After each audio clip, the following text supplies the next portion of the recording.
வேற என்ன சொன்னா? ஒரு போர்வை வேணுமா? அப்புறம் அப்புறம் ஒரு ஃபேன் வேணுமா? இது நல்லா இருக்கு. குளிருதுன்னு தானே போர்வை கேக்கா. பிறகு ஃபேன் எதுக்கு? நைட்ல குளிர் இருந்தா பகல்ல வெக்க இருக்காதா? சரி சரி, போர்வை இப்போ வாங்குவோம், ஃபேனு பிறகு பார்க்கலாம். பண விஷயம் அது வேண்டான்னு. அம்மா கையில துட்டு கிடைச்சா கோயில் கோயிலா சுத்த ஆரம்பிச்சிருவா. வயசு காலத்துல ஏதாவது ஆச்சுன்னா யார் பாக்குறது? நல்லா வீட்டை சுத்தி பார்த்துட்டேன், யாரும் இல்லைங்க ஐயா. அது சரி, 3 பேருக்கு சாப்பாடு இருக்கா?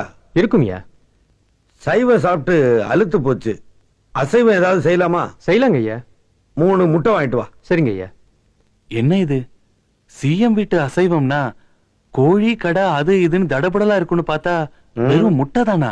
மட்டன் சிக்கன் வாங்கினா நம்ம சம்பளம் கட்டுப்படி ஆகாது. ஏதோ துட்டு மிச்சம் பண்ணா ஏழை குழந்தைங்க படிப்புக்கு கொடுக்கலாம்.